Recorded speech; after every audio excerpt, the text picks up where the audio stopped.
Good day to everyone who is watching this video. I am Nicholas Keith Chang from Mapúa University, here to do an info video for my GED110 project, or more known as People and Earth's Ecosystem.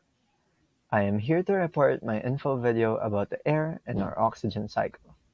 Oxygen, according to the University Corporation for Atmospheric Research, is a chemical element with an atomic number of 8. Oxygen forms a chemical compound O2 of two atoms, which is a colorless gas at normal temperatures and pressures. About 21% of Earth's atmosphere is oxygen. This hasn't always been the case though. Early in our planet's history, the atmosphere had almost no oxygen. Microbes that produce their food via photosynthesis generate oxygen as a byproduct. Oxygen from photosynthetic microbes eventually built up in the atmosphere, drastically changing our planet's environment and the history of life in the process. Oxygen plays a critical role in respiration, the energy-producing chemistry that drives the metabolism of most living things. We humans, along with many other creatures, need oxygen in the air we breathe to stay alive. Oxygen is generated during photosynthesis by plants and many types of microbes. Plants both use oxygen during respiration and produce it via photosynthesis. Oxygen can also form a molecule of three atoms, which is known as ozone, or O3. Ozone in Earth's stratosphere plays a helpful role by blocking most of the harmful UV radiation from the sun, while ozone in the troposphere is a hazardous pollutant. In the simplest definition, air is the invisible mixture of gases that surrounds the Earth.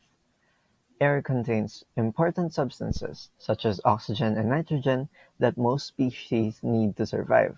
The air is approximately 78% nitrogen and 21% oxygen, while the 1% is comprised of different gases such as carbon dioxide, neon, and hydrogen. The oxygen cycle is the circulation of oxygen in various forms through nature.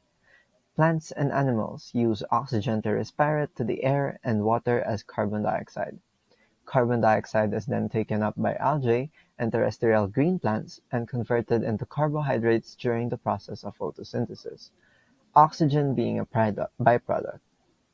The waters of the world are the main oxygen generators of the biosphere. Their algae are estimated to replace about 90% of all oxygen used.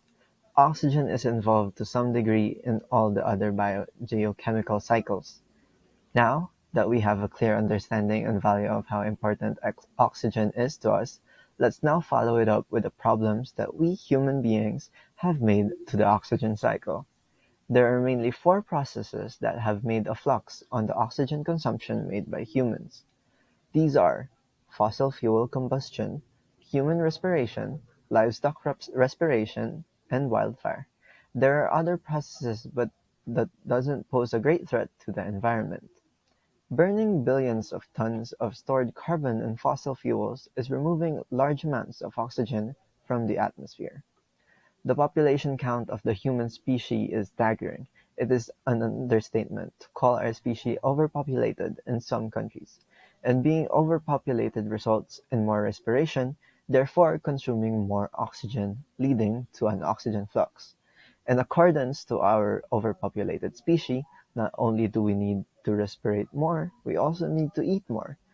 And we eat a lot of meat from livestock such as cows, pigs, chickens, and etc.